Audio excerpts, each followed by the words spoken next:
Good evening, ladies and gentlemen, and welcome to the second round of the 2020 Virtual Wheat Field Day, hosted by the Department of Agronomy at Kansas State University. I'm your moderator for this evening, Erick Atkinson, also serving as the host of Agriculture Today, the daily radio broadcast on agriculture from K-State, and coming to you from the K-State Radio Network studio in Dole Hall here on the campus. Glad to have you along with us this evening as we continue the program that was launched last evening. Want to point out the aim of this event. As many of you are well aware, with the advent of COVID-19, such in-person events as wheat tours were basically put aside. And therefore, no K-State wheat tours have been taking place, nor wheat field days for that matter. So as a substitute for that, we are hosting this program, started last evening, continuing through this evening, and passing along information on wheat production, wheat development, and other matters relating to wheat management during these sessions.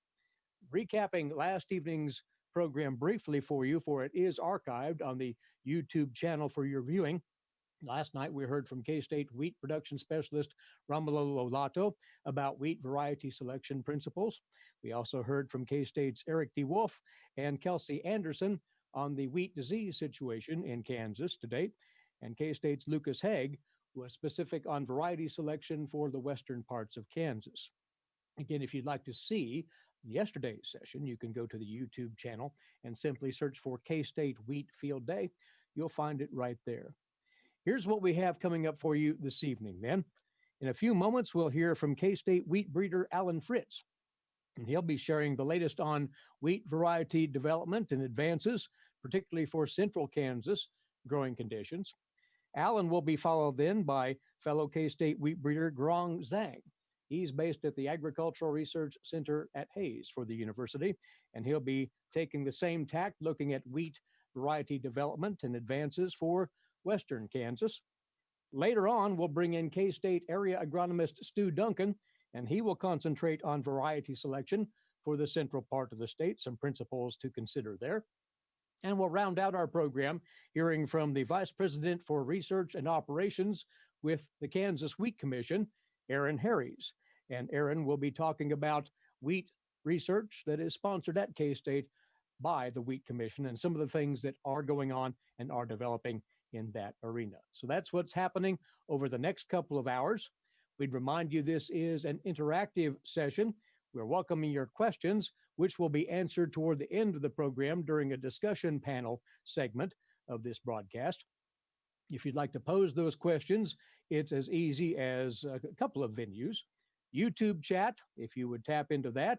You can also log your question on Twitter at KSU Wheat. Again, the address on Twitter at KSU Wheat, or you can email K-State's Romulo Lollato. He's standing by to take in all of those questions through all of those venues. You can email him at this address, lollato@ksu.edu. Spell that out, Lollato @ksu.edu. Again, we'll be holding onto those questions as we go, and we'll address them at the end of the program. But by all means, as questions come up, please do bring them to our attention, and our panel will be more than happy to answer those for you. Without any further ado, let's go to our first presenter. He is the wheat breeder based on campus for Kansas State University, Allan Fritz, and we've invited Allan to talk some about the variety breeding advances and progress we're seeing for for central Kansas growing conditions. So we'll hand it on over to Allan now. Allan?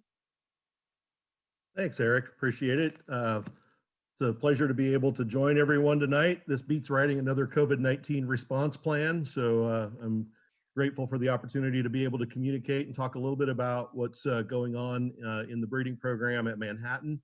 I'm going to talk a little bit about some of our older varieties, then talk about a couple of the new things that are coming that we're looking at releasing probably this summer. And then I'll spend a little bit of time at the end just kind of talking about some of the general things that are going on in the breeding program, directions that we would like to go for the future, and highlight just a few of those things. So we'll start with just kind of going through some of the varieties. We'll start with an old one, Everest.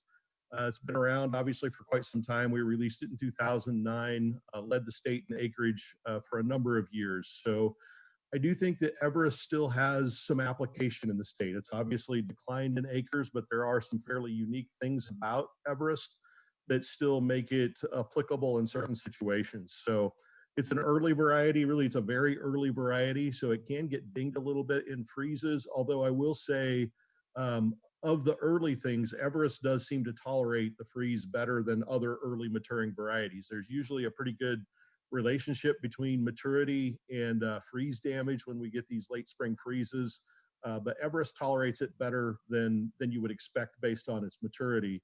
But still, we saw some damage with it in areas with the freeze this year. Really, the two calling cards on Everest that still are really important are its response to Fusarium head blight. I still feel as though it's really as good as anything that's available to our producers for dealing with Fusarium. It's really more of an intermediate to moderately resistant variety, but it does really hold up fairly well to Fusarium. And as I said, it's probably as good as we have available as varieties for dealing with those Fusarium situations. It's also BYDV tolerant. It's probably not really a true resistance. You will see some disease in the field, but it really responds to BYD better than the vast majority of varieties that are out there. There are a few others. There are some things like Duster and some of those sort of things that have some good tolerance, but Everest gives us some protection to BYD. So in combination, that really, I think, makes it still a good fit, particularly in southeast Kansas, where we want to go double crop and put some beans in so that early maturity gets Everest off the field early. We have a lot of BYD in southwest or southeastern Kansas. And we also see a fair bit of Fusarium head blight. So those are good traits for those situations. One of the remarkable things about Everest is we've talked about breeding for durable resistance to leaf rust for a long time. We accidentally released a durably resistant variety in Everest. It's held up throughout its entire release period. And we've been working on mapping the resistance on that and moving it into other things because it's been a durable form of resistance. It's been a consistent performer, tolerant on acid soils. The things that we usually are concerned about with Everest, the main one would be stripe rust. So stripe rust is going to be a concern, and you would need to protect it from stripe rust in order to not lose significant yield potential on it. And the quality on it is marginal. So we've taken our fair shots on the quality side of it. I did want to talk a little bit about where we are on the rust diseases right now. We had some race changes to stripe rust last year. Honestly, I think we've seen them for a couple of years prior to that, but we saw some changes for both leaf and stripe rust. So there's really a pretty limited set of varieties that are truly resistant to both leaf and stripe rust. And so I think there's really going to be a need to manage disease in those. And I think coming back to a variety like Everest, having good leaf rust resistance, you can get that fungicide on fairly early and deal with the stripe rust piece of it. And then even if that fungicide sort of loses its efficacy at the end of the grain fill period, the genetic resistance will take over and you'll be able to protect the crop that way. So some of these varieties that are resistant to one or the other give us some good management tools to deal with some of the variability that we're seeing in the rust pathogens. The next one I'll talk about is Larry. We released this one at the same time we released Zenda. It's a medium late maturing variety. It's holding up relatively well for stripe rust. Bob Bowden with the USDA unit and Mary Gutierrez also with the USDA operate a stripe rust screening nursery at Rossville. And we saw the new races there. And while Larry had eroded a little bit, it still was pretty good in those conditions. So I think the stripe rust resistance on it is not as strong as it once was, but it's still pretty effective. And I think in most situations, it'll still be a pretty effective level of resistance. For us, it's been a very consistent performer. It's really just been one that really hasn't fallen apart for us. So it's been a really good, consistent line. It's acid soil tolerant, good tillering capacity. It does have some tolerance to wheat streak. It's not as good as, say, a Joe or something like that, which has true resistance. Larry's more like a 6. It's sort of the tolerance that we used to see in things like Jagger. But Larry has done pretty well going west, particularly into southwest Kansas. And I would say I think it looks pretty good out that way this year. So maybe a little bit earlier than some of the options that you would normally have for southwest Kansas. but probably best at home in south central Kansas, but has done well throughout the central part of the state. I would say our performance on Larry has been very, very similar to a little bit better than SY Monument. And so that it's been a solid performer.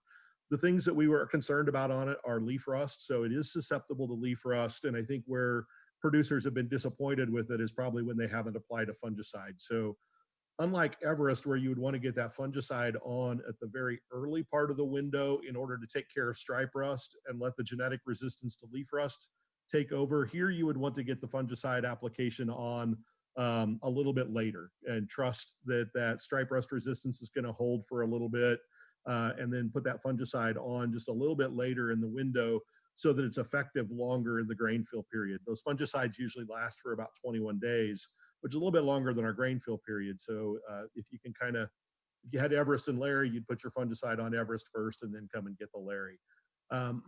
Things that I've noticed over the years on Larry is it does show a little bit more symptoms from barley yellow dwarf.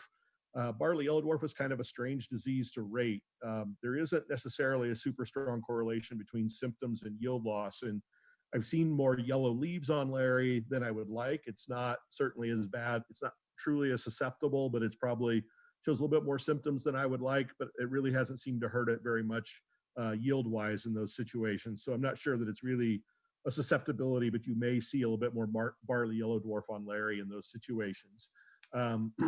Scab resistance on Larry is sort of intermediate, probably intermediate to moderately susceptible. It's better than a lot of things, but it's not as good as Everest and Zenda and WB 4269, SY Benefit, and that class of varieties. And so it can tolerate some fusarium, but it isn't your best choice for a high fusarium situation. The next one I'm going to talk about is the first two are marketed through the Kansas Wheat Alliance. This one is actually marketed through Syngenta, though it is a release from our program. It's Bob Dole. The attributes of Bob Dole is it's early. That's going to hurt it some this year. Got dinged in the freezes, where the freezes were an important part of the cropping cycle. But that early maturity can also sometimes be an advantage.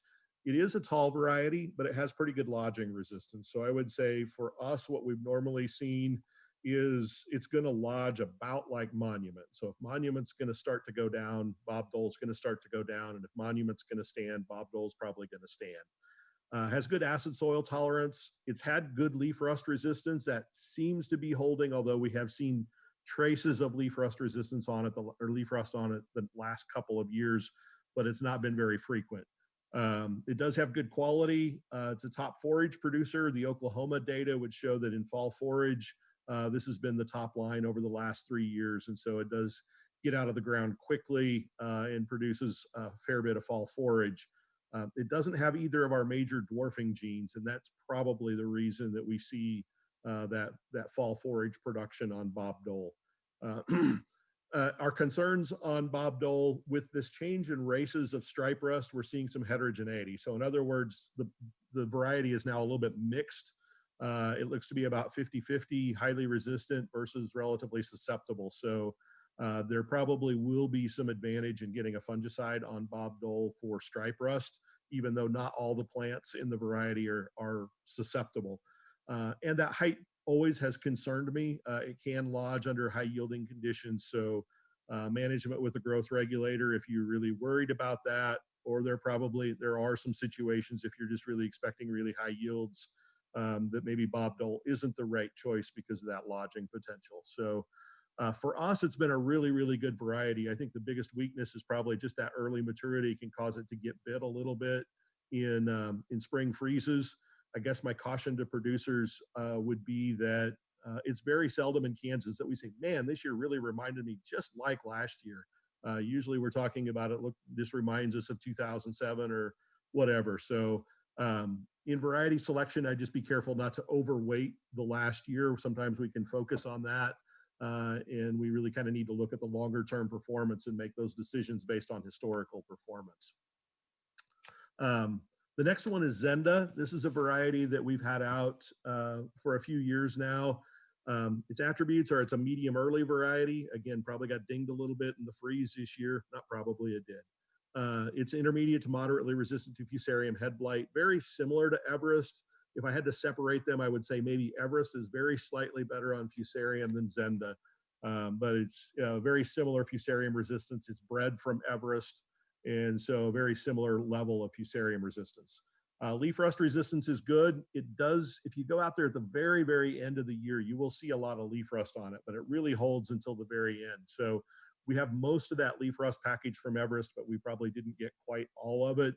But it seems to be economically an effective level of resistance and giving us really good protection.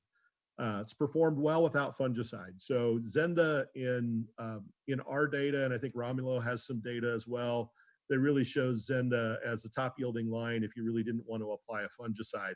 My caution on that right now is the new stripe rust races do proliferate on Zenda. So we will need to protect Zenda in stripe rust situations or risk significant yield loss. And so that's disappointing, but it's the hazard of breeding wheat varieties and dealing with highly variable pathogens. So just producers should be aware at this point, we've kind of treated Zenda as something you can throw out there and not necessarily worry about it a lot, but we do need to consider a fungicide application on Zenda.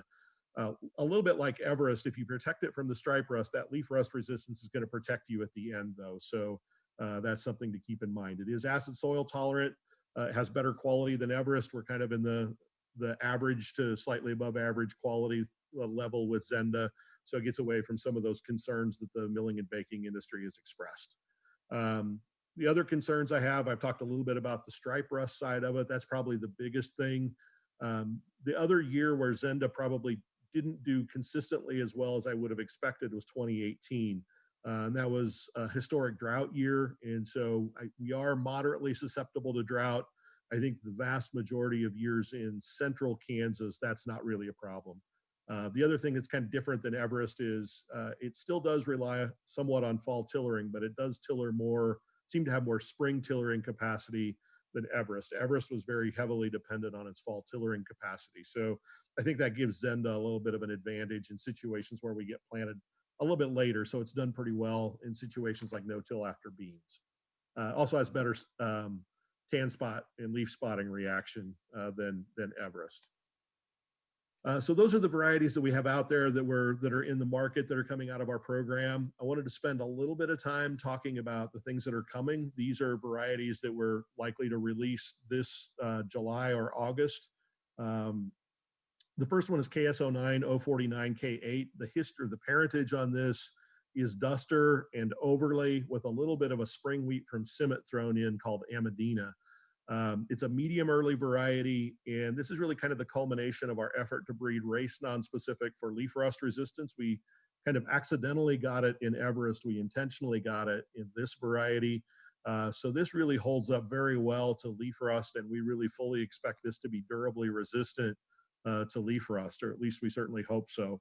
It's moderately tolerant on acid soil. If you've heard me talk about this line before, you might have heard me say intermediate, but we had a really good look at it on our acid soil site this year, and it's better than intermediate. I would say, you know, you're on a pH 4.1 soil, you might want to think about something else, but really it's going to hold up pretty well in most of our acid soil sites. And so good on acid soils, very good tillering capacity. If those of you who remember duster, it's extremely high tillering. This doesn't quite get to that capacity, but overlay was sort of the opposite end of the spectrum. And I would say it's closer to duster than it is to overlay, and that's resulted in good yield potential. The quality on it is good. And then the other thing that I like about it is it does have some Hessian fly resistance. Hessian fly isn't always a huge issue, but it's nice to have some options out there to deal with Hessian fly.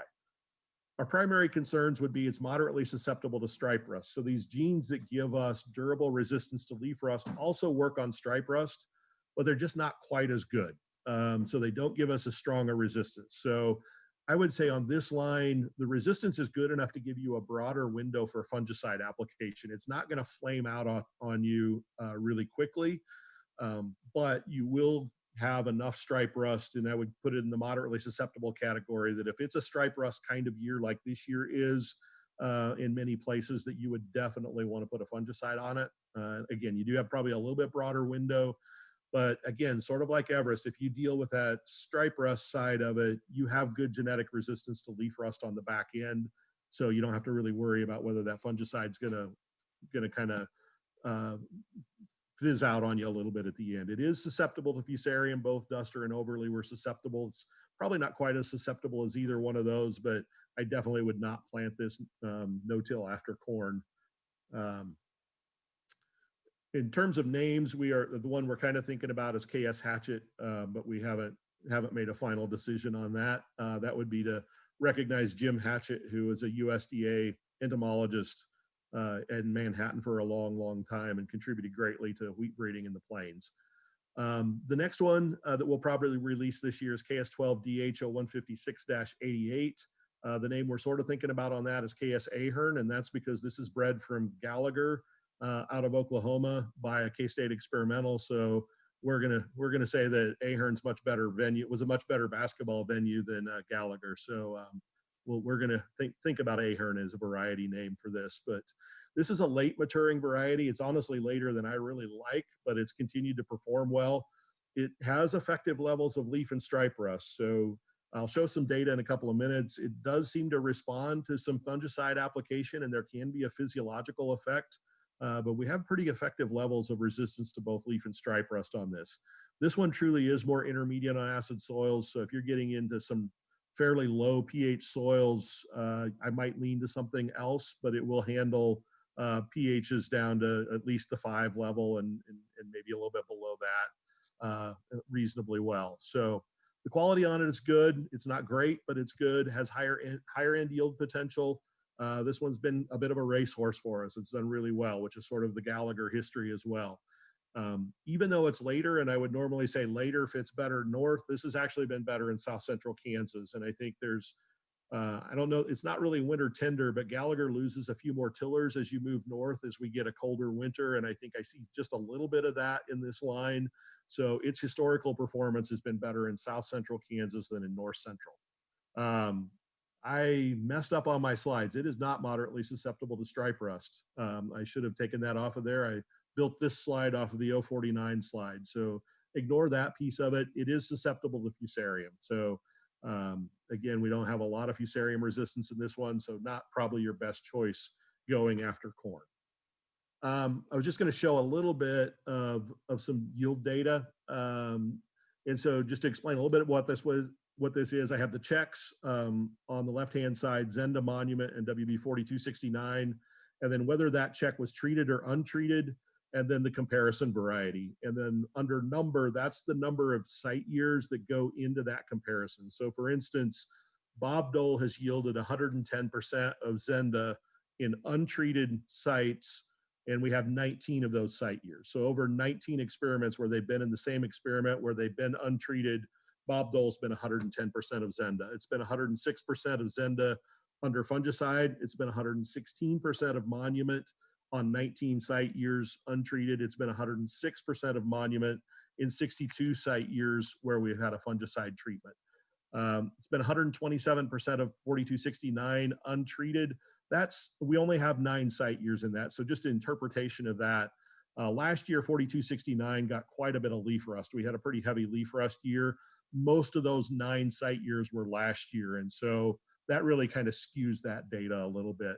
But if it's in a dark green, that means it was significant at the 1% level. The medium green is significant at the 5% level. And there's actually no light greens on this one. So 104% of 4269 treated under fungicide. If we look at 049K8, we've been very similar to Zenda, which is actually really impressive because Zenda has been really good untreated, and 49K8 has some vulnerability to stripe rust, but it's been 109% of Zenda in 25 site years when we've treated it with a fungicide. It's been 109% of Monument when we've treated it with a fungicide. So it's done really well. 109% of 4269 in treated sites as well, 113% of 4269 in 9 site years there. So if we look at the 15688, again, compared to Zenda, very, very similar yield to Zenda untreated. Again, that's really good. Zenda's been difficult to beat when we haven't treated it, but been 107 and 106% of Zenda and Monument treated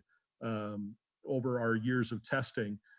So again, that's drugged down just a little bit. The reason those numbers are slightly lower than for 049K8 is that 15688 hasn't done quite as well in north central Kansas. I would say 049K8's been really good in north central, throughout the central corridor. It's done very well after soybeans. And so that's just some of the yield data just to kind of show you where we're at and what our historical performance is. Things like Bob Dole probably won't stand up to that standard this year because of some of the freeze damage, but still a very strong variety historically. I wanted to wrap up by just talking about a few of the things that are going on in the breeding program other than just those variety releases. We've been working on winter durum for a number of years. We really have been working on it for almost 20 years at this point. Really wanted to kind of keep it quiet for a while and just work on it quietly until we could get it to the point where we thought that there was some potential there. We have a line that's on increase for potential release in 2022. It's yielded very similar to Joe in limited irrigation environments out west. And so we think the agronomic performance on it is very good. We've had an industry partner take a look at it for a couple of years, and the quality is in the realm of what they're looking for. It meets all of their expectations in terms of quality. So we're really excited about the potential of releasing that. The reason that we've been interested in durum is really, if you look at the durum industry, there's the desert durum in the desert Southwest, all irrigated. It seems like that has a limited lifespan, that water is probably not going to be used for growing wheat into the future. And so there's an opportunity there because that durum will probably go away. And when we compare ourselves to eastern Montana, western North Dakota, on up into the Canadian prairie provinces, we have fewer issues with fusarium in western Kansas. And so we can get away from some of the disease issues. We also have an advantage. Eventually, we get to a point of export where we have accessibility to the Gulf and export markets. And so normally durum will trade for somewhere around 50 cents to $1 a bushel more than common wheat. And so if we can combine that with some transportation advantages, we feel like there's some real opportunity there for producers to grow something with a little bit higher value that will fit on some of those fields where we need to cut back on our watering. And if we can put on what we've been putting on, Lucas Hegh has been working with us, and Rob Aiken out at Colby, applying about 4 inches of water per year. And so we're getting yields in the 90 to 95 bushel area with that kind of irrigation regime. So we think it's a good mitigation strategy for some of our water issues out west, and gives us something with a little bit additional value with some growth potential because of other issues that are going on in the durum world. And so we think that that's an opportunity going forward.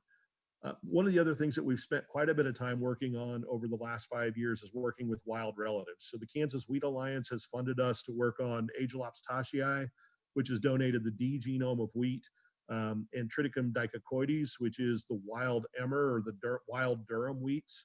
I should say on the durum, it's the pasta wheat. You make macaroni and spaghetti and those sort of things out of durum. So it's a different species than common wheat. And so in working with these wild relatives, the dicocoides is native to Israel, Syria, Lebanon, Jordan, on up into Turkey. We're excited about what's in these materials. For instance, the dicocoides goes up to 30% protein. The wild things can have up to double, or have a lot more antioxidant capacity than our common wheats. They can be higher in iron, higher in zinc. So we think that there is some opportunity down the road to develop these into more healthful products and really hit sort of a novel quality health market, again, to differentiate and create additional value. We will still continue to develop commodity class wheat varieties, and we think that that's important.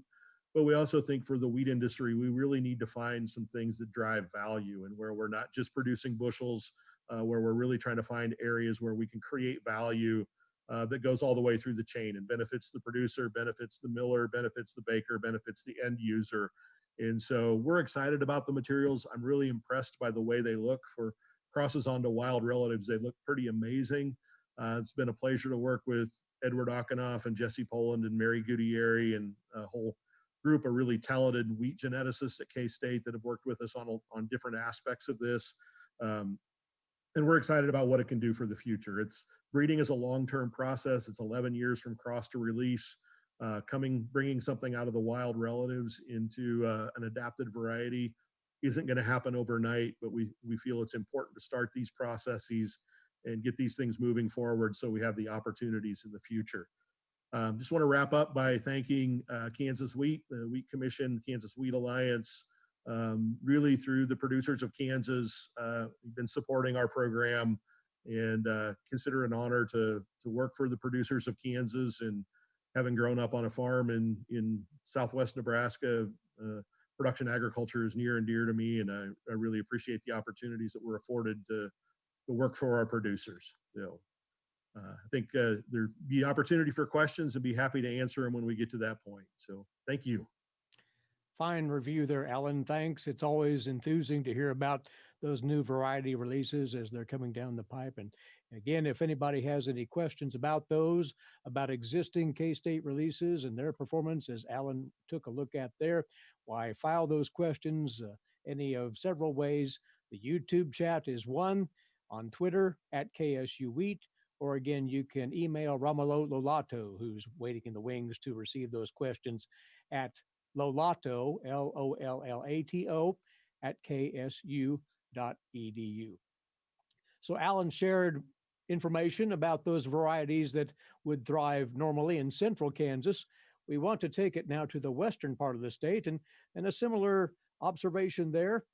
Zhang is the wheat breeder at K-State's Agricultural Research Center at Hays, and we're going to ask him to provide the latest on present and future varieties that he's been working with. So, Guorong, thanks for being with us, and take it away. Okay, thanks, Eric, for the introduction, and I would be also feel very appreciated to have this opportunity to talk our views. And today I'm going to just talk about several varieties from my program in Hays. And actually, let me play my slides.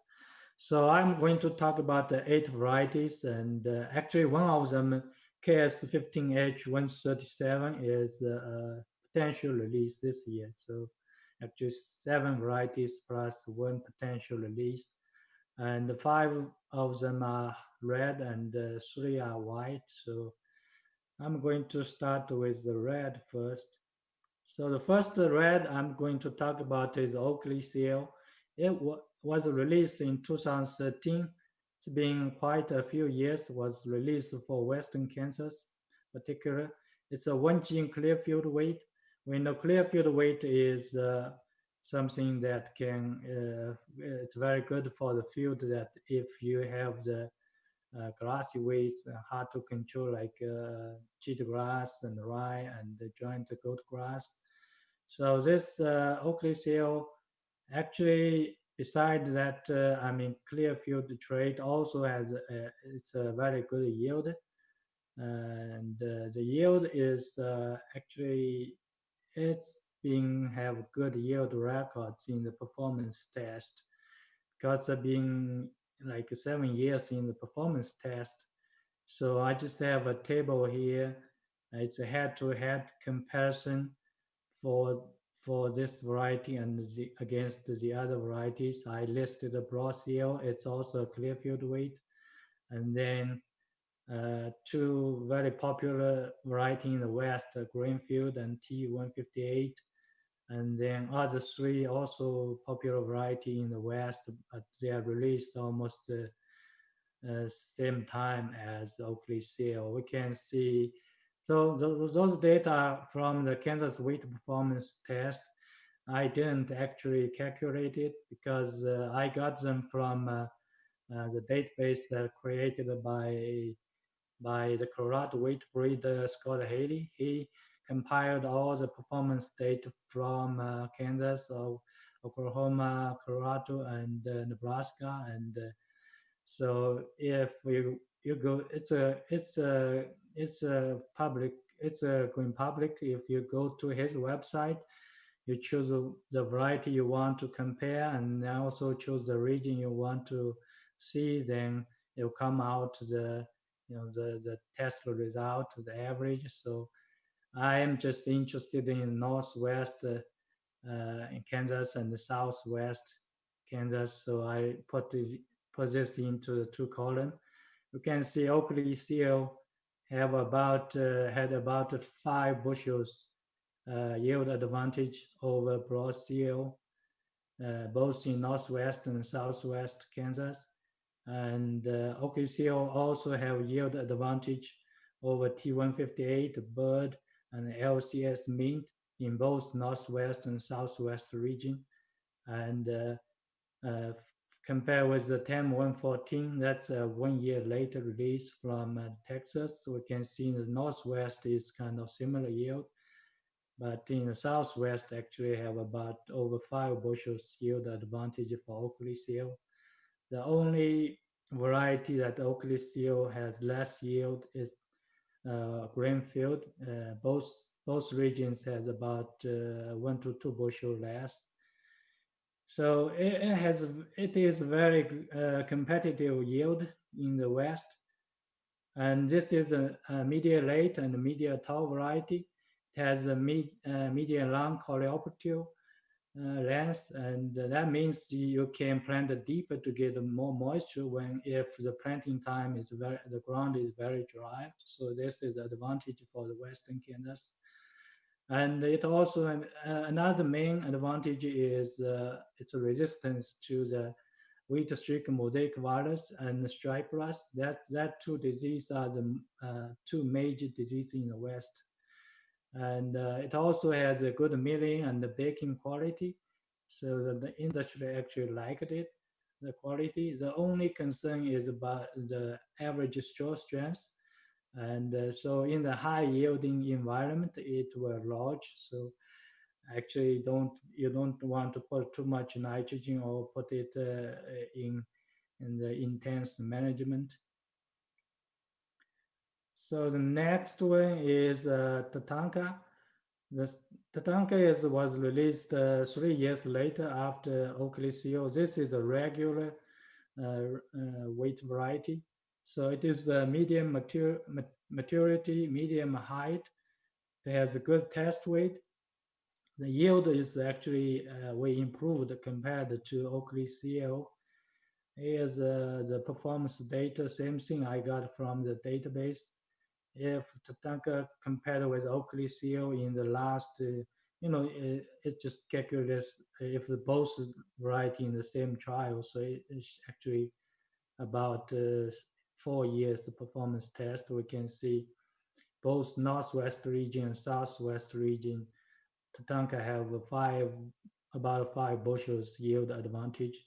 So the yield is improved compared to Oakley CO. And also Tatanka compared to other varieties, it's very, very, it's very good yield. If you compare to other popular variety here, T158, and in northwest region almost have 10 bushels yield advantage. Southwest Tatanka have about 7 bushels yield advantage. Also, if compare with the most popular Western variety Greenfield, you can see the northwest Tatanka still have 7 bushels yield advantage. Although the southwest region are close, they are very similar to each other. Then also I listed the Langing, Everly, and then TEM 114. Those 3 are just released almost the same time as Tatanka. We also see the yield advantage. The Tatanka have yield advantage against the Langing, but 4 bushels yield advantage over Langing in both regions. Then Everly, compared with Everly, actually have more yield advantage for Tatanka.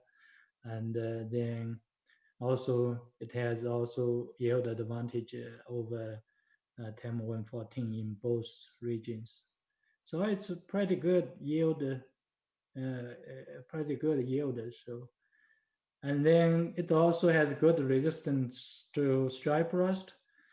Although the leaf rust may be a little bit, weak. It's about just intermediate. It has also intermediate reaction to barley yellow dove virus. And it also has a good milling and the baking quality. So the industry also like its quality. So the straw strength, it's also it's just about similar as Oakley CO. It's a high yielding environment where lodging, and it's susceptible to wheat streak though. So it need to be careful when you're planting. Need to be take care of the volunteer around your field or in your field. So recently we released another two red varieties. One is called KS Dallas. So the KS Dallas, the line number is here 15H116. This pictures come from actually last year, the foundation seed field in Cody. It is medium maturity and the medium height is just similar as Tatanka. And the coleoptile length is kind of medium long. It's kind of similar as Oakley CL. It is a very good yield, and compared to Tatanka, actually we also improved a little bit. Here is our internal data from last 3 years, the elite test data. We can see in the 3-year average, actually, this KS Dallas had about 2.5 bushels yield advantage over Tatanka, and it has about 7-8 bushels yield advantage over the Greenfield. And so last year, this variety is the first year in the Kansas performance test.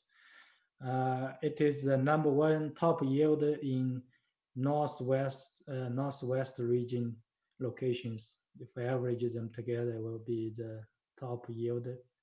And the southwest region, actually, it's not the top one, but in the top yielding group. So it's a very good yield. And also, I'm excited about this variety is about its wheat streak mosaic virus resistance. We improved this wheat streak mosaic virus resistance compared to Oakley CL because wheat streak mosaic virus resistance is temperature sensitive.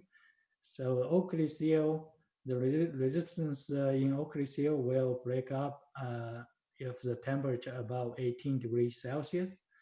But this one will hold the resistance until 20-21 degrees Celsius.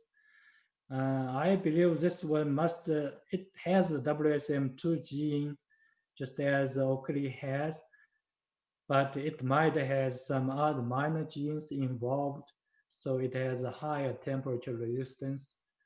And also, we found out this one also has an intermediate reaction to the triticale mosaic virus. Triticale mosaic virus is another virus that causes the wheat streak mosaic disease. So wheat streak mosaic disease was caused by 3 viruses. One is wheat streak mosaic virus. The second one is the triticale mosaic virus, and then another is high plain virus. So wheat streak mosaic virus is, it's a majority in the population cause the mosaic disease. But also we have certain portion of the virus is triticale mosaic virus will cause this disease. So so this variety has a very good high temperature wheat streak mosaic virus resistance plus the intermediate resistance to the triticale mosaic virus. So that means it will provide better protection from those viruses than the Oakley CL. And this one, this variety also have a good leaf rust resistance, but the stripe rust resistance in the past early years seems like the moderate resistance, but until last year, because maybe the race change or something, it has kind of more symptom come up. I call it intermediate reaction. So I think maybe you want to put some fungicide to manage the stripe rust. And it is a intermediate to barley yellow dwarf virus.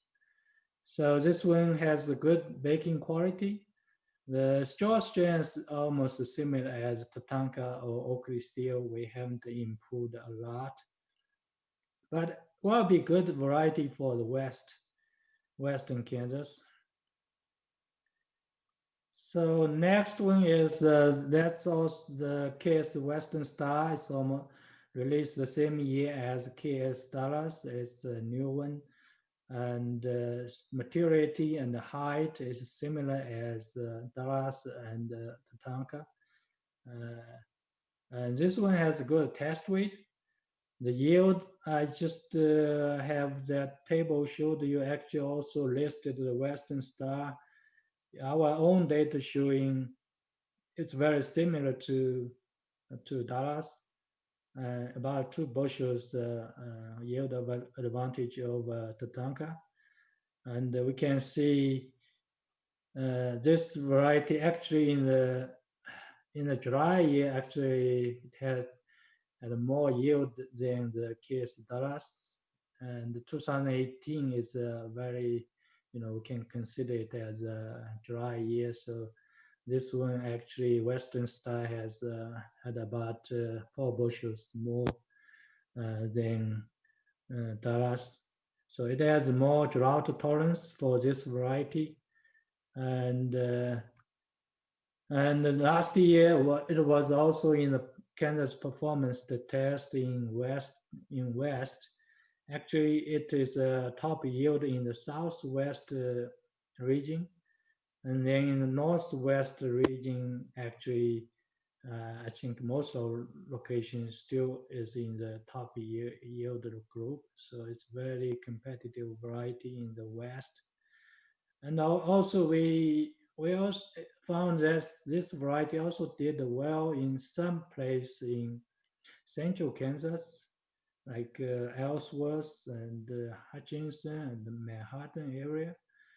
And I think it might fit some area in central Kansas. So we can see that this variety actually have a good disease package. I will continue about its how this react to the disease. Actually, it has a resistance to the wheat curl mite, and actually wheat curl mite is a vector of the virus that vector of the virus, the 3 virus that cause the wheat streak and mosaic disease. So it kind of like it's another way to provide the resistance to those, to wheat streak mosaic disease. So, and also it also has intermediate reaction to the triticum mosaic virus. So you add these two together, I think we'll have pretty good protection, provide a very good protection from those mosaic virus disease. And so this is important. This is very important for Western Kansas. So, and we can see, we can tell also this variety also have moderate resistance to both stripe rust and leaf rust. And it has resistance to the soil-borne mosaic virus. That is very important in central Kansas. So, and it is intermediate to scab and Barry-Yerodorf virus. So it has a pretty good disease package even for the central Kansas. So I think beside to fit into the Western Kansas, this also maybe fit into some area in central Kansas. And this year we also already put it in the Kansas performance test in the central. So we will see how it goes, and then we decide where to target in central Kansas. It's pretty sure this will fit Western Kansas with its drought tolerance and the wheat curl mite resistance and the very good yield. And another good feature of that this variety is a straw strands. Actually, this straw strands it's very good to fit into central Kansas. And this variety has good milling and baking quality. So I mean, it is susceptible to wheat streak mosaic virus, but that's not very important because it has a resistance to wheat coal mite, so it will reduce the coal mite population, and wheat will have less chance to expose to the mites, and then also means less chance to expose to those viruses. So we'll get protected from that mite resistance. So here, this picture, just want to show you the trichum mosaic virus inoculation test in our field. I just took this picture yesterday. You can see on the left actually is the susceptible variety. We didn't see much heads come out. A lot of heads just a lot of tillers might be dead already before the heads come out. All the leaves, I think, have a yellow, that have good symptom on it. Western side, actually, can see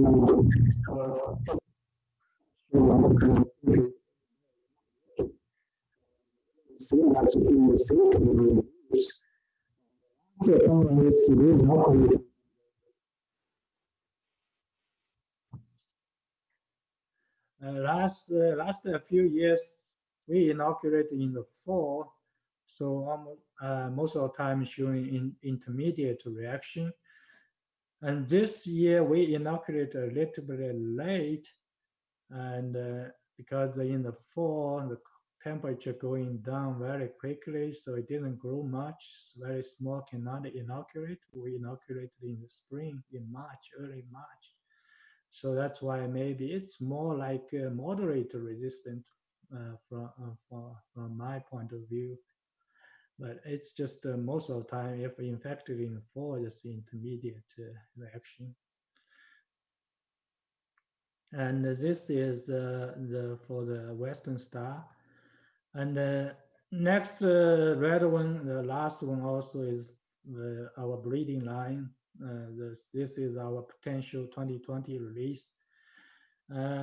Its maturity, height, and the yield performance, and the wheat streak mosaic virus resistance, and also the straw strengths, they're all similar as KS Dallas, but it provides more resistance to stripe rust. It also has a hessing fly resistance. The leaf rust a little bit weak, it's intermediate. So, I mean, yeah, someone may ask me why I need to release this. Most of the traits are similar to KS Dallas. I think because because of that, more resistance to stripe rust. Second is that the wheat streak mosaic virus resistance actually kind of has the same WSN2 major gene, but the minor genes might come from different backgrounds. So I think if we have this release, it will provide more diversity for the wheat streak mosaic virus resistance, and the virus will mutate, and so if we have more diversity, will when get broken down, another will have will still stand up, have the chance to still stand up. That's my thoughts. That's why we want to release this one this year, but just another option. And then I think that's all my 5 red varieties, and then I will go next 3 are the white. The first white variety is Joe, and released it in 2015. And I think most of people know this variety very well. It's a medium late and medium tall. It's a #1 white variety in Kansas now. Has very good test weight, and the yield is very good, and I think it's not only good in Kansas, but also did well in Oklahoma, Colorado, and also Texas. Those places, I think some place at least. So it has a very wide adaptation, I think this variety has a very, in terms of the yield, is very flexible, kind of very kind of it can hold the yield very well in most of the place, and also it has a very good disease resistance. It resistant to three major diseases in western Kansas: wheat streak, mosaic virus, stripe rust, leaf rust. Also resistant to the powdery mildew.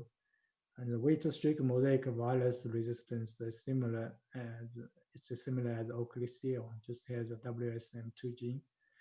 Very good winter hardiness. And this year, I'm surprised to see this variety hold very well, even the freeze damage in the northern locations. In the northern locations, normally I see a lot of tillers were killed by the freeze. And this picture I took from Kobe 2 weeks after the, after that freeze, middle April, after freeze almost this. So I took the picture at the end of April. So you can see in the front is a susceptible variety. I think 80-90% of tiller was killed. And then the back, this plot is Joe. Joe actually is, I think I looked all my location. Seems like is the variety has the fewest tillers killed. Yeah, if I give a score, I think the front will give a score based on 1 to 9. 9 is the worst. This will be 7 or 8, and Joe will be only. I will give 2. So it's very good. I don't know the reason though. So the straw strength is average, cannot hold too high yield while lodging. And white weight, this white weight, this is susceptible to pre-harvest sprouting. We don't want this trait, but don't have much choice. But it's out there for several years. We didn't see any issue in the field, sprouting issue in the field for last few years. And it is also susceptible to several other diseases like soil-borne acid soil and Hessian fly. So it's better to put in the semi-arid area, not in the high rainfall area.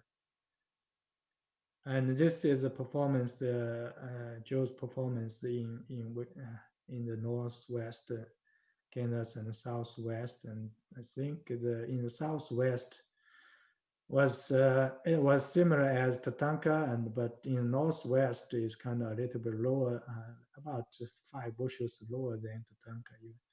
And Joe had yield advantage over Oakley seal actually in both regions. And compared with another white one from Colorado and Terrell, you can see it has a lot of yield advantage actually. And the second white is called KS Vanada. It's a 2018 release, similar maturity and height. It's good yield in central Kansas, especially south central.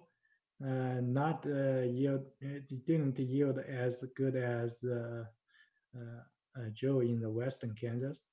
So we are targeting this variety actually for the south central Kansas because it also has a good disease package, resistant to the stripe rust, leaf rust, soil-borne mosaic, intermediate to scab, barley yield off, and acid soil. And compared to Joe, its straw strength was improved. The sprouting tolerance also improved. And so that's why I think it might fit to south central Kansas. This variety has excellent baking quality, actually. So it's susceptible to wheat streak, powdery mildew, and the Hessian fly. Wheat streak is not a big issue in central Kansas. So the last white variety is KS Lollato. It's a new release from last year. It's medium early and medium short, has good test weight, and the yield, I think the yield are very good also in central Kansas. in Western Kansas actually yield about 4 bushels fewer than less than Joe. So it has good disease resistance, has resistance to the wheat streak mosaic virus, and also has an intermediate reaction to the triticum mosaic virus. So it can, with these two disease, with this two will provide a good protection to the wheat streak mosaic disease. Has good resistance to leaf rust, and also have soil-borne resistance. Intermediate stripe rust resistance a little bit weak. It's intermediate. So, and also intermediate to acid soil. So in general, it has a kind of a good disease package, even for the central Kansas, and a very good straw strength, and also very good sprouting tolerance. It's almost similar as Danby. We know Danby is very good sprouting tolerance, and excellent, also excellent baking quality, but moderator susceptible to scab and barley yellow dwarf and powder mildew. And so we are targeting this variety for the central Kansas, but also in western Kansas, because only 3 to 4 bushels less than Joe. We thought because of its a different maturity type, and also its a sprouting tolerance, that's a advantage in western Kansas. If farmers plant Joe, they might consider also plant this to spread the risk of the sprouting, and also spread some labor because maturity difference. So it might be also good for some farmers for in the western Kansas, and also because of the good quality, and if they can find a market, that will be maybe they can even get a premium. So that's, I think, this just table listed the Silverato, the yield performance in last 3 years. It's our own data. It's kind of very, very impressive. 64 bushels and about 2.5 bushels, more than Joe. So it's also very competitive to the other red variety in the central Kansas. So I think that's my last slides, and I would be happy to take any questions if the viewers have any questions. Very good, Guorong. That's a great report card on the varieties out of your program at Hays, and congratulations on the advances there. And we will take those questions a little later on for Guorong or Allan or any of our presenters. Guorong Zhang is the wheat breeder at K-State's Agricultural Research Center at Hays, and we are at the halfway point of our presentation. So we want to bring to your attention here, the organizers of this event would like feedback on this virtual format. This is the first time that K-State has attempted a crop field day in this manner, not surprisingly. We'd like to know how this has gone for you as a viewer, and the informative nature of it, the presentation of it, and so forth. So if you would provide that feedback as well as your questions to Lollato at ksu.edu, Lollato at ksu.edu. You can also submit your questions on the YouTube chat or via Twitter at KSU Wheat. Take advantage of the opportunity to ask our presenters anything that you have on your mind, and as far as what they're sharing or anything else regarding wheat production. With us this evening, later on. Next up, we have K-State area agronomist for Northeast Kansas, Stu Duncan. Before we bring Stu in, though, to note that before he moved to the Manhattan office, working out of there for a number of years, Stu logged a long time at K-State's South Central Area Extension Office in Hutchinson. And so he is well versed in wheat performance in the central part of the state. And in fact, that's the topic he's been assigned this evening, to go over variety selection considerations for the central part of Kansas. So without any further ado, let's turn to Stu and see what he has to share with us this evening. Good evening, Stu. Whoops, where'd I go? Well, good evening, Eric, and everybody out there. I am trying to see if we can get this baby done. Is it coming in, Arthur? It says I'm screen sharing. Okay, I got the full Monty there. You don't? How's that? What? Yeah. Well, I thought okay, we'll try that again. Oops, that was nothing. Oh, am I sharing the wrong screen? Just a second. Let's see. I want to do that one.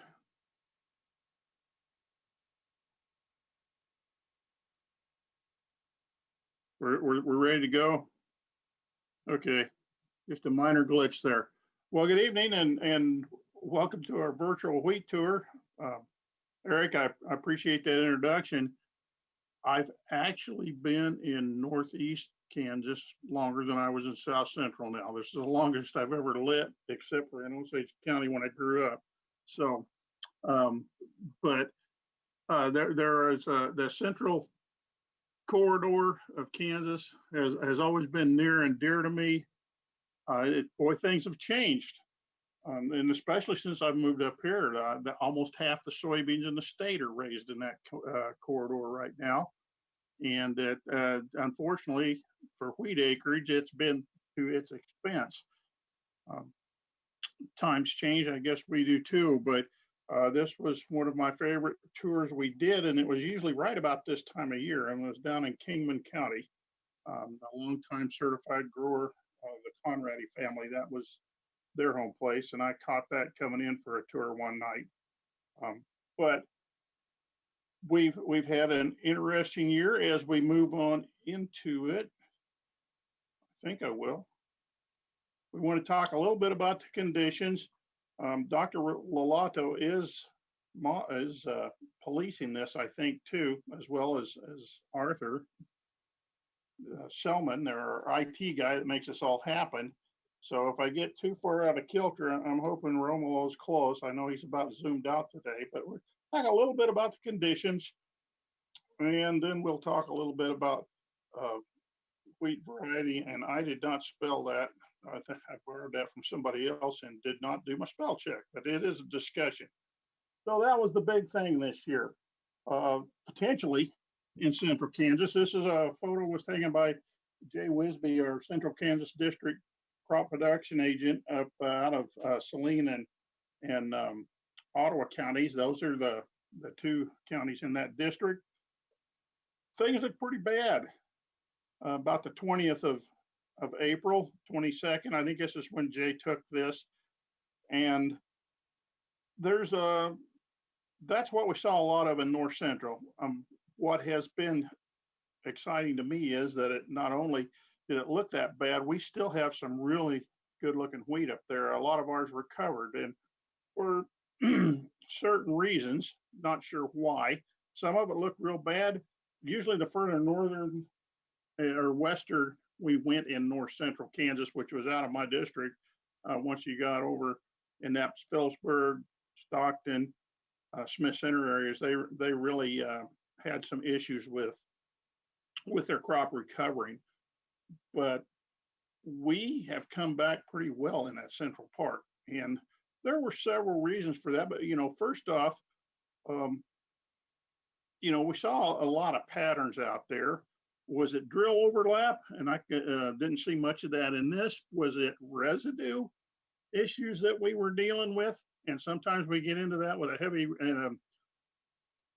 there were 5.1 acres of wheat in the central part corridor, just in the 19 counties I had up to Ottawa County. in 1998, that number has been cut in half,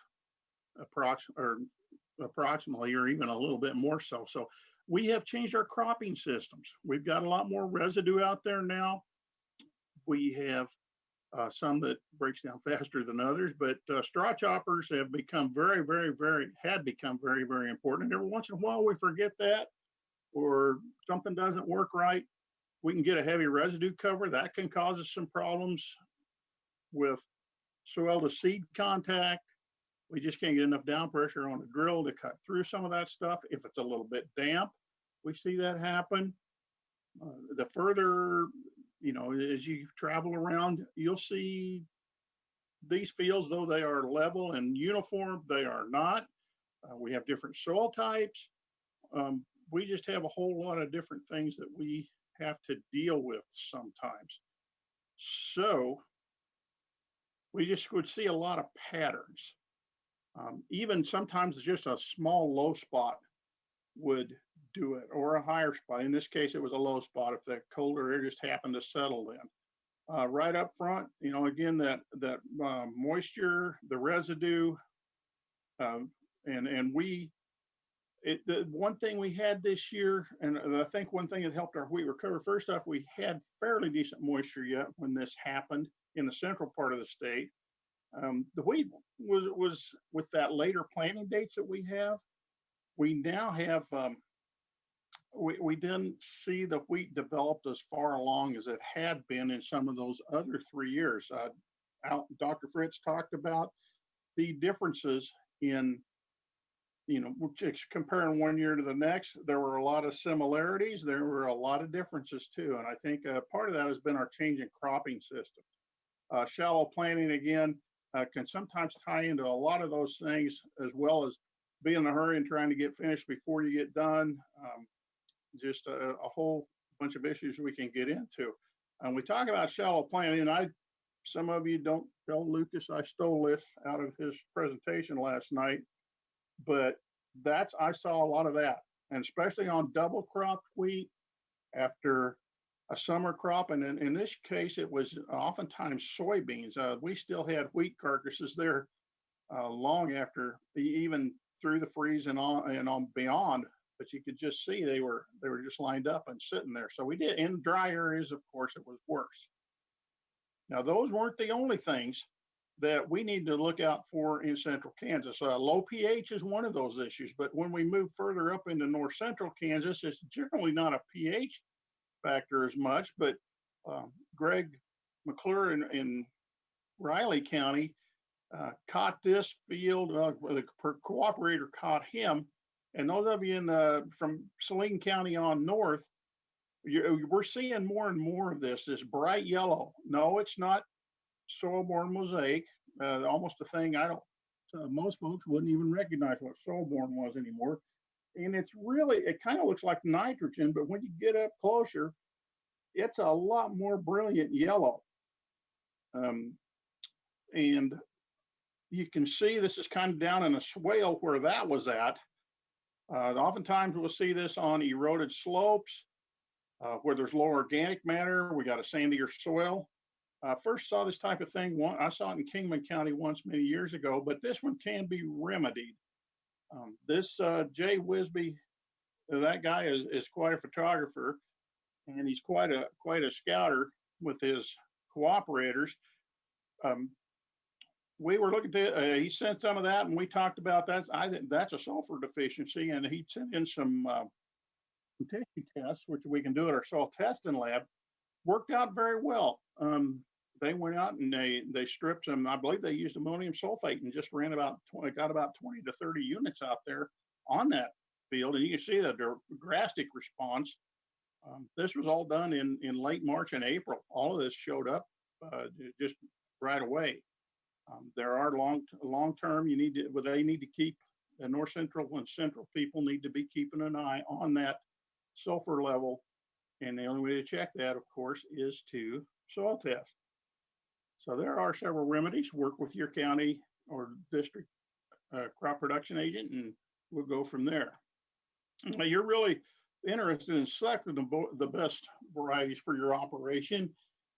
And so there are, as things have changed a little bit, we always talked about diversity in our programs as far as a diversity of varieties, maturities, just other physical characteristics. And sometimes now we're working around a few less varieties, but we've got plenty to choose from and a lot of good ones.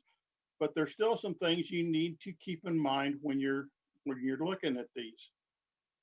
One of the best sources I look for disease and insect ratings is the K-State publication MF 991. It's available online. You call your extension agent, but you can get into the K-State Research and Extension site and go find the agronomy link or the crops link, go to agronomy, and it'll be listed under publications. Wheat in the wheat section. Sometimes it's a little cumbersome to get there, but you can. The further south we go, about Saline County on south, some of it in the north, but soil pH can become a big issue, and Dr. Fritz did a really good job talking all of that, getting us in the ballpark. So, we know what there are different levels of tolerance. There are some that should scare you a little bit in South Central extreme, but there are also some of the better varieties if we don't have that issue. And again, how would you know what your soil pH was if you didn't soil test? And that's how this whole thing was coming about back in the 1980s. That's when we first were doing our research up here at K-State, and it was down in Cali, Kingman, and I think maybe a bit in Ferguson County as well. So it is a huge issue and has a drastic effect on that wheat. There's several things you can do. Lyman is the long-term long-term fix to that. Sometimes we use Band-Aids like variety selection, starter fertilizer in the furrow with our seed if we have a susceptible variety. A lot of folks do that anyway if they're going for grazing, and some of those varieties are there. But in pH, things like SY Grit, Wolf, and SY Wolf and Wolverine as well. Gallagher can be a bit iffy. WB Grainfield 4303 and 4269. Those are some popular varieties, and so you got to watch your pH to get the full benefit out of those varieties.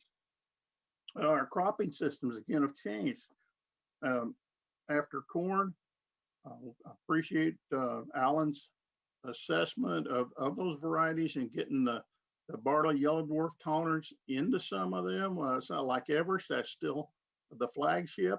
There's several others that are close in behind that. So we want to check that, and all that kind of information is available as well in the wheat book that is published every year, where you can pick that up. After soybeans are grazing or grain sorghum, that is a different issue.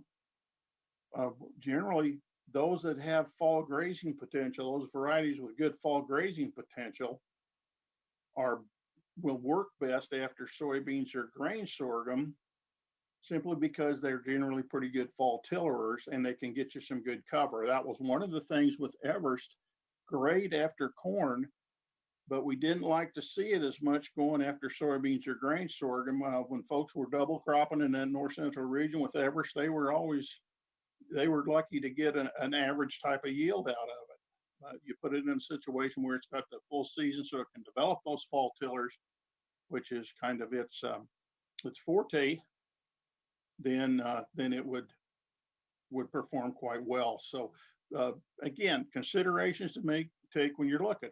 Not much continuous wheat anymore, but if you're trying that still in our no-till situation, first off, you want to, of course, make sure the volunteers all out of there and dead, but you need to look for a tan spot and other leaf spotting diseases that can be carried on the residue. And we see more of those this year than I had seen in a while. A lot of tan spot. Maybe some of that septoria complex was getting better. If you're looking for a dual purpose wheat that you can graze hard and then still get some grain off if you pull it off in time, very good. We've got several good varieties for that. I think Allan talked about some of those. Dr. Lollato, that was one of his major things when he was still in school down at Oklahoma State. And Oklahoma State breeders have come up with some really good grazers, but so is our private ones. I know Monument is one that comes to mind right away to me, but there are several others out there that have some good growth habits, good ground cover, and also good yield potential. The disease tolerance, again, I referred you back to that MF 991 wheat variety for wheat variety disease and insect ratings.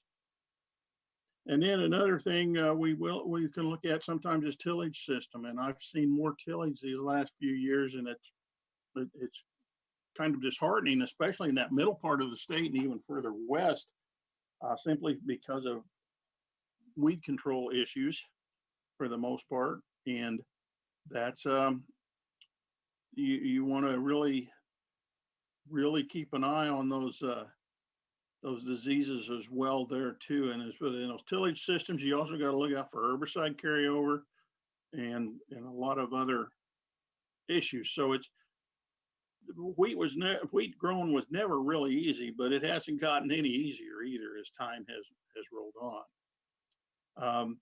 That central and eastern Kansas package, this is in that MF 991 publication, but those Erick DeWolf, Dr. DeWolf did a great job consolidating these into above average, average, and below average disease package ratings, and would be a combination of all those diseases. And Dr. Fritz, Allan covered a lot of those very well. As he said, if you've got some leaf rust tolerance, that's going to help you. That may even with it's not going to give you stripe rust tolerance, but it allows you to give your fungicide a little bit later shot. Maybe if you are prone to, or you're used to using them, if you're resistant to using fungicides, your best bet's to pick something that's got the best overall package for your situation and work through that. There's going to be some weaknesses and little chinks in the armor of all of these, but those are some most popular varieties that we see in the central corridor. This is a patched together table. There's a much better one in the publication. I'm still learning to use Adobe, and I think I finally got where I can edit, but not before I put this together. But the big things I look for in central Kansas are barley yellow dwarf, leaf rust, stripe rust, and Fusarium head blight. Those are generally the ones I worry the most about. They're very still rated in there. Follow the scales that are in there. Usually 1 is best and 9 is worst. And you can see it's hard to find a perfect one,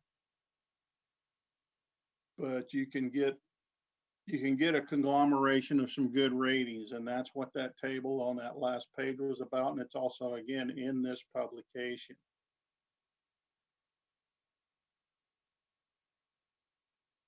I'm just checking my time, Erick, to see, or Arthur, to see where I'm at. Boy, I thought I had 2 hours, but I guess I'm probably not going to make my full time limit, so that's okay too, I think. I'm going to start at the southern end of the district and move my way up to the Nebraska border. And I've started down in south central Kansas, of course. And, I like to look at a long-term average. And I use the Kansas Variety Performance Test out of the Kansas Wheat Book. I tell you what, you can get very good information from the private seedsmen as well, from the companies, Syngenta / AgriPearl, WB, those guys, LCS, Lima Grain, all some good information. And it's kind of like watching the news. If I do watch the news, I get it from 3 or 4 sources and then try to meld it together myself. And that's what I recommend folks do too. The yields, the bushels per acre, those can be really flashy, but I've always liked the percentage of average column, simply because it's kind of an easier way for me to tell right off the bat, just running down that percentage of average column, what it did relative to the rest of those varieties in that plot. Now, this is just a compilation that I pulled from 2017, 18, and 19's publications. And as you look through there, you'll see there are several repeat offenders, or several that have done well. I pulled the best ones I could for the most part, at least how they performed at our variety trials. But, and Aaron's going to come on here and beat me up later, probably Allan too. But just to show you where we have what kind of yield potentials we have, and Hutch was a little harder on Larry than I wanted it to be. I think not all the time do we get these things fungicided up. I think if we're pushing and there are some high intensity studies that we do have on some of Allan's sites that they're a lot of work for his crew, but they really work well. And you're going to see a couple of those as we go through. But you'll see some familiar names in there and some that aren't so familiar. But, you know, I put in most everything I could that was above average and over those years. And you can see that things like Bob Dole just kind of was in all 3 of those years. However, we might expect, and of course, this is about the way it works. 3 years, then you have something different happen, and we'll see what happens. But usually we don't throw the baby out with the bathwater just after 1 year. But Bob Dole has been one that's performed very, very well in that area. The reason we look at these and some of these others, and as you look at them, and just one example that I had was I wanted to show you, this is my rough interpretation of the aluminum soil tolerance, red being stuff that just will not tolerate a low pH. And that's probably, if Dr. Lollato is in the audience, if he's got his microphone near, I was going to call on him. I forgot to get him messaged. But the red ones I've got marked through here did very well in some of these years down there at Hutch.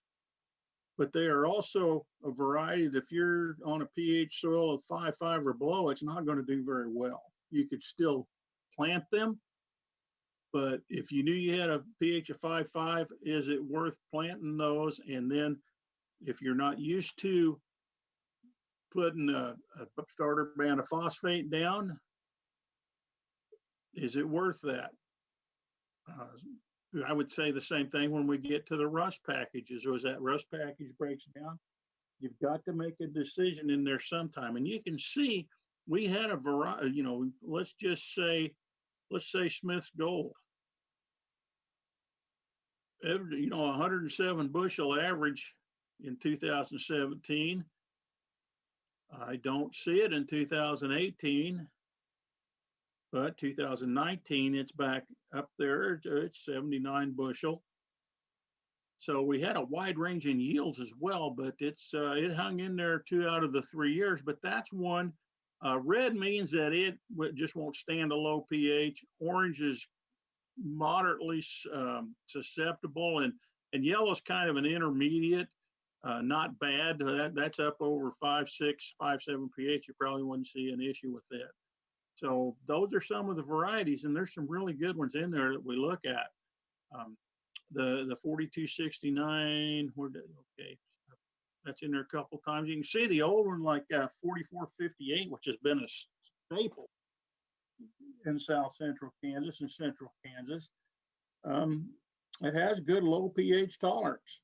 It doesn't have much for leaf rust and now stripe rust either, but now, and so that has caused some issues. You can see another one like WB Grainfield, which is has been one of the two most popular wheats in the state.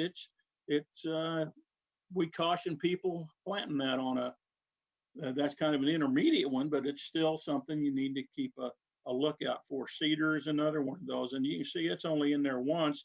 That's one of those race horses, very early. That's something it's kind of fun to plant.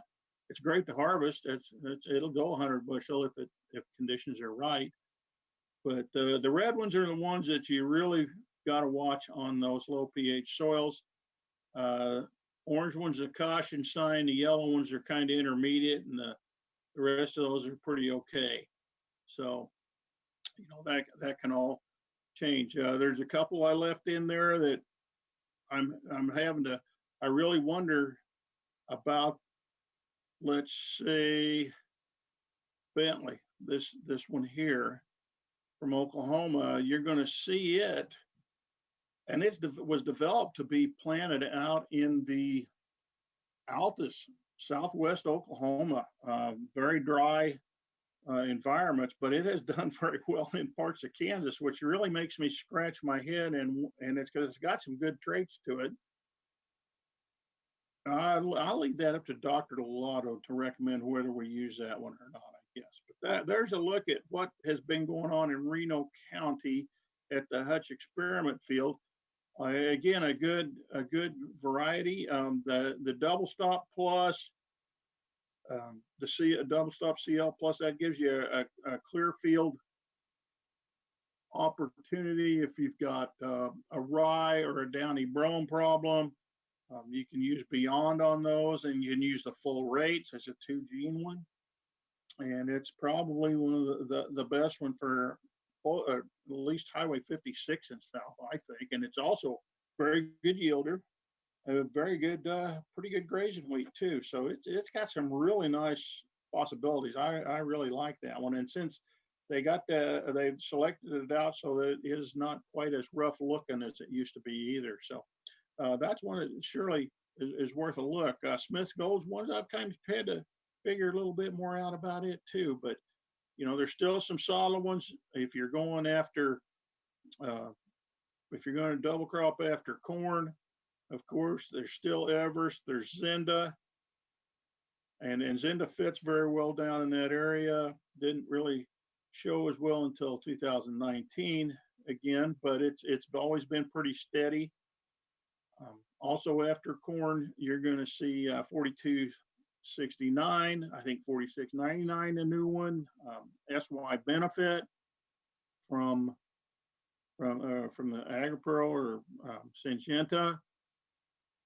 And although you don't see that one in these down at Hutch doing quite as well as it did a little further north, which is kind of backwards to what I was thinking. One I'd sure want to see a little more data on is this Green Hammer. We've only got 1 year on it, but that's why you look at a lot of them. Bob Dole fits very well. Paradise is in most of these, but I would not follow corn with that one. So, and then you get the Colorado wheats like Langen. That's very popular further west. We leave that one with Guorong, Zhang, and those guys out at Hayes and West to deal with those. But again, a lot of opportunities. Some we don't have very much information on yet. A little bit on Ag Icon. I know Allan's got the data on that. I just haven't paid that much attention to it because we didn't have it. So that was Hutch. Now we will kick this in gear a little bit so we can get up through the corridor. McPherson is one of those interesting sites where you can see 2019 is missing, and that's because 2019 was missing in McPherson County. The plots were lost, but this one's got just a standalone variety plot, the same varieties with some intensivity to them, which was generally, I believe, 40 units of nitrogen extra there. We pushed those varieties in. There was a couple of fungicide applications on them as well. Kind of funny, some of these were and this, as you look at 2017 and 18, again, look for the same varieties. Now you're going to need to go back to that first slide and do your homework and find out which ones are, low pH. This guy right here just isn't going to fit, but it was one of the top yielders or top T158. It was a real solid wheat in McPherson County for years. This was pretty steady, and when we had some dry times, because that's a Western Kansas wheat, we did a lot better. But you can see double stop CO plus is in there both years that we did the intensity. The fun thing to look is see how the varieties responded to getting pushed along.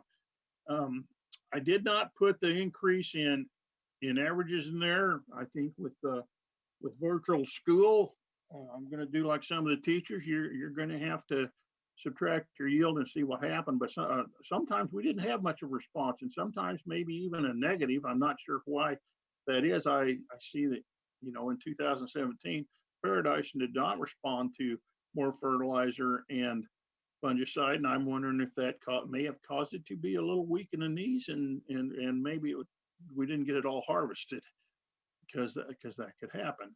Monument would do the same thing, though it did see a response. They must have got it all combined up, but that's something we have to watch with Monument. SY Benefit is one that can do a little better with a little pushing along, but some of them just didn't do it.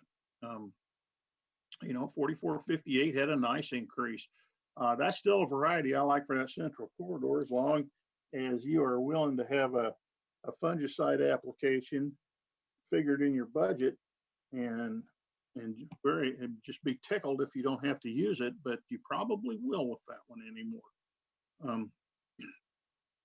And with some of the others, Gallagher, we're getting a little far north for Gallagher, but it has still performed well in that central part of the state, a little further north than it should, or what we keep telling it should. You can see that they responded really well in 2017. In 2018, really didn't. It was a negative response. So that's why we look at several years and then try to figure it from there. But the McPherson sites, hopefully we'll have that intensive management study site come through again this next year. We're going to go up I-70 or I-135, another county, the Saline County. The plots were planted in 2017 and 2019. It was a tough year to be, 2 tough years to be a wheat plot in Saline County, at least where Allan had his sites at. But again, you can see several of the same varieties you saw further south. I mean, you still had double stop. Now, this one did not have the intense management practices put on it, but you can still see some of those longwords. Again, I would caution you very much, on something like Langen, check your pH before you ever wander into grit. And the same way with SY Wolf, that's another one. You saw in that first slide from Hutch, the SY Wolverine, and we'll talk about it a little bit later. That's a Wolf Everest cross, but it has Wolf's low pH tolerance, which is pretty nothing for the most part. So that one we got to be careful with. You'll see is that we're starting to see the grain field in the Monument. There are varieties that are moving past them in many respects, but those are still 2 very solid wheats. One that has always mystified me has been the Winter Hawk. It likes Saline County and about 2 townships into the surrounding counties, but it does really, really well through there.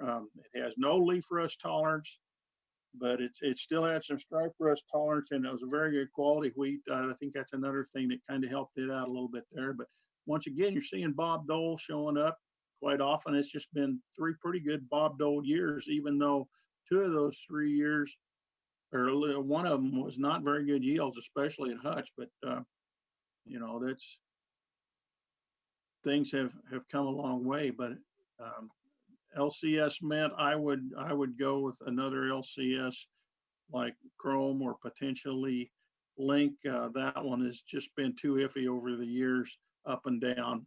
I guess if you like inconsistency, that it's got a very good yield potential, but you really got to keep an eye on it. And again, I wouldn't follow corn with that one either.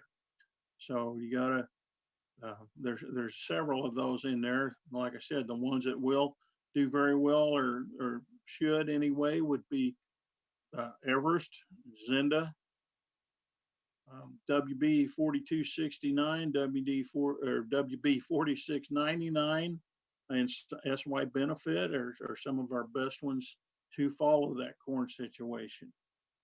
When we get into the following soybeans and grain sorghum potentially, that's where the grain field and the monument really come in and stand out, or the Gallagher as you go further south. And I think the Bob Dole will fit into that role as well.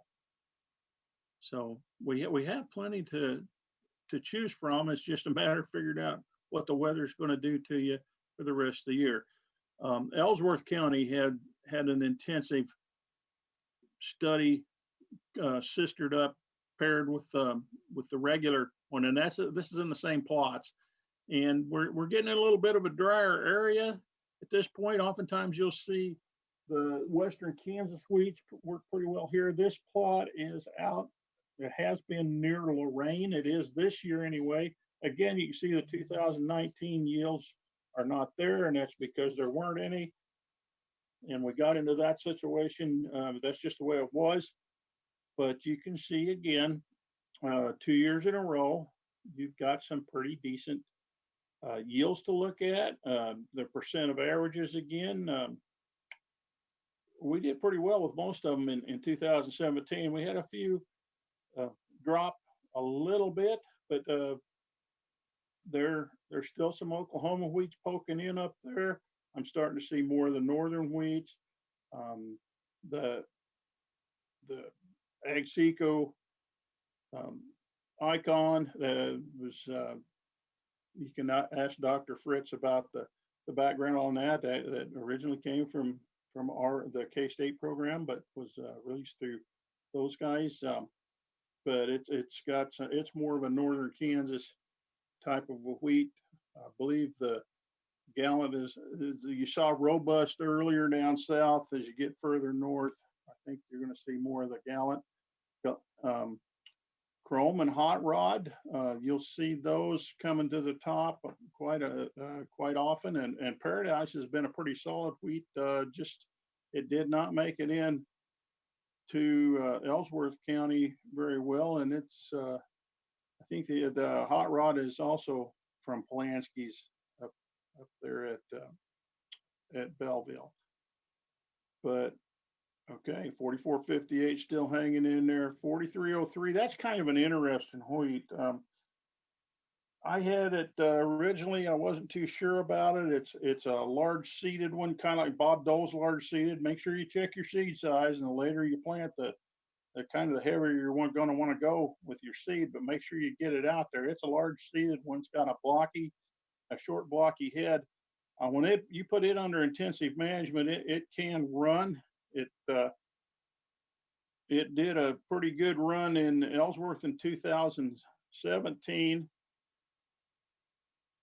And I don't have it. I don't see where it was in 2018. So I may have botched a slide up here, but that is one that will respond to high intensive management.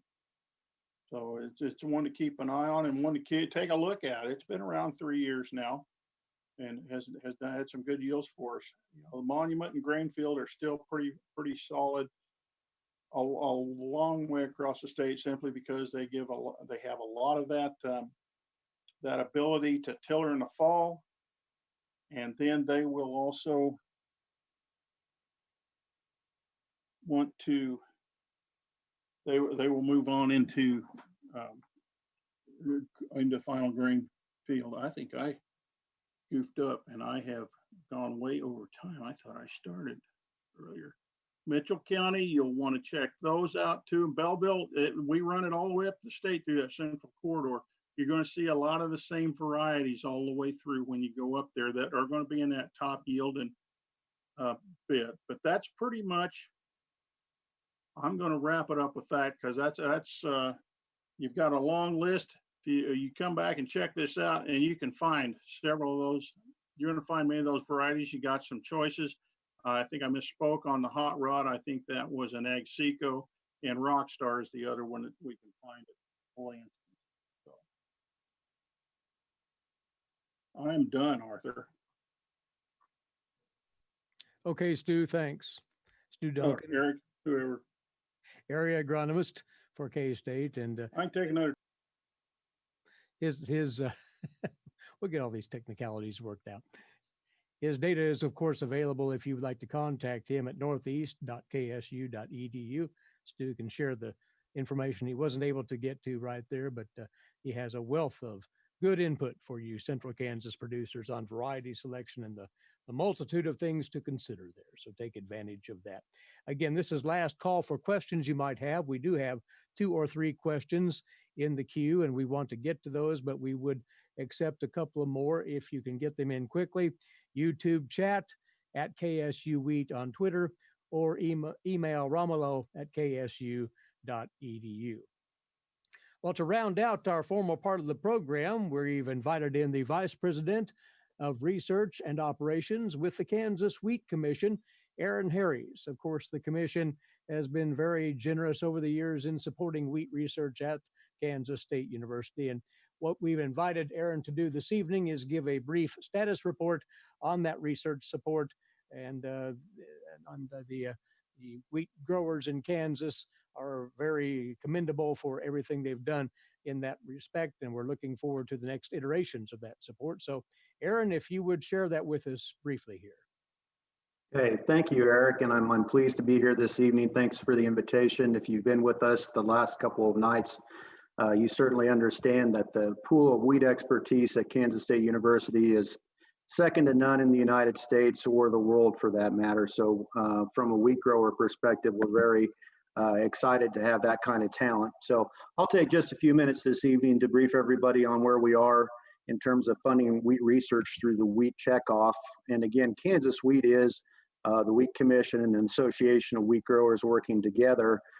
Established in 1957, the Wheat Commission is that checkoff entity that collects 2 pennies on every bushel of wheat sold in the state of Kansas. And we use that obviously for research as well as international and domestic marketing purposes. So the funding sources for wheat research in the state of Kansas really are a 3-legged stool. We have the Kansas Wheat Commission, which is the checkoff dollars, the Kansas Wheat Alliance, which collects royalties on certified seed varieties marketed through K-State. And then the Kansas Wheat Commission established a research foundation several years ago, and we accept gifts from donors, donations from individuals and businesses who support wheat research. So it's kind of a 3-legged stool. And we fund a little bit of everything. Obviously, the core of what we fund with checkoff dollars is variety development, but tied into that, spokes on that wheel, obviously, are agronomics, genetic, pest management, improving the quality of wheat, as well as new technology, scanning, testing procedures. So it's a very diversified area of wheat research. Our priorities from a board are not a surprise. We focus on research initiatives that share profitability to the entire market chain. I think what I really want to emphasize, though, is the Kansas Wheat Commission Board of Directors strongly believes in maintaining a strong public wheat breeding program at K-State. You just can't pull the plug on a wheat breeding program, that pipeline, and start it up again the next day. So through the Wheat Commission, we strongly support that public breeding program at K-State. So we spend from the checkoff dollars about $1.2 to $1.3 million every year on research.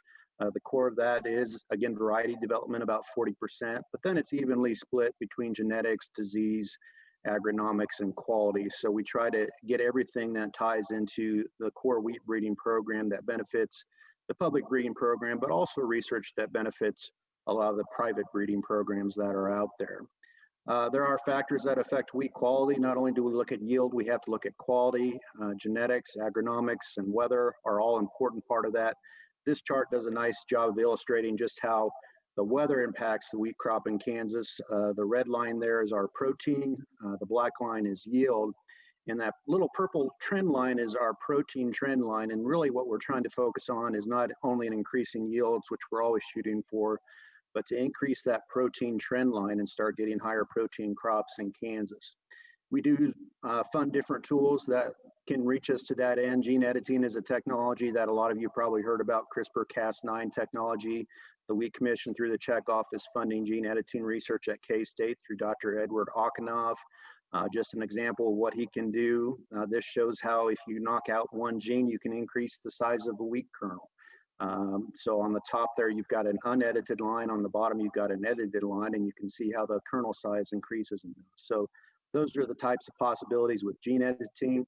We're working with Romulo on a project that he's working on about fertilizer, how that translates into quality. This is the team from agronomy at K-State and also USDA here in Manhattan.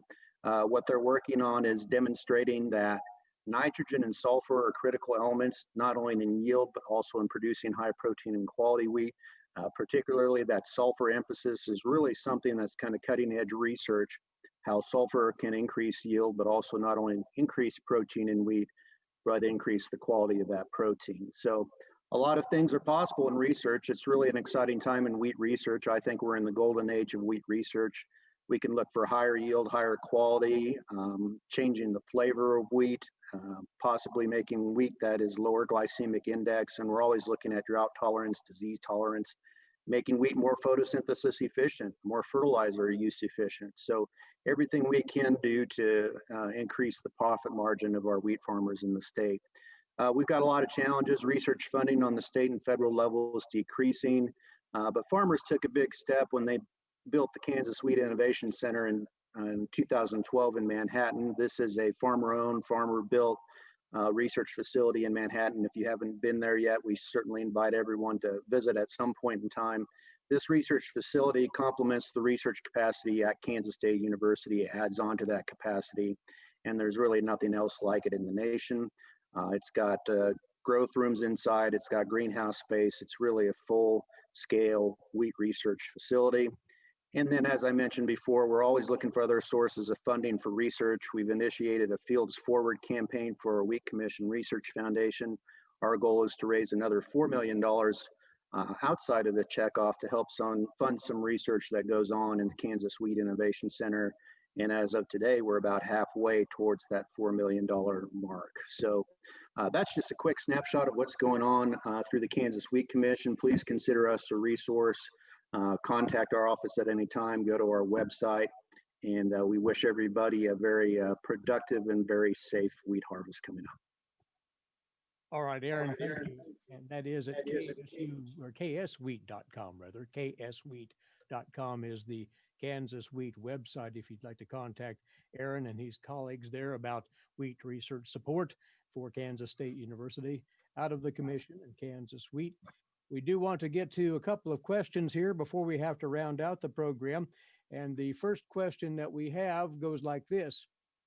On average, how many days can you expect a fungicide application to last? Now, our plant pathologists who would normally answer that question were on last night, so they're not available this evening, but let's see if there's anybody on the panel who'd like to take that on. Who would like to address that? Stu? I think Allan Fritz would. Or Allan? Okay. I'm saying 21 to 28 days, but I'm going to listen to Allan. Yeah, that's pretty accurate. It depends a little bit on the disease. So there are some diseases for which it will go away a little faster. So like, I think the tan spot, it usually doesn't work quite as long. So there's some that are in that kind of that 14-day range. But for our rusts that we're normally trying to control, we're pretty much in that 21-day range. So if you think we normally have a 25 to 29-day grain fill period and you put on the fungicide a few days before flowering, we do run out a little bit before the end of the crop. So yeah, about 21 days, I think, is what Erick DeWolf would probably say, what I've heard him say before anyway. Yeah, very good.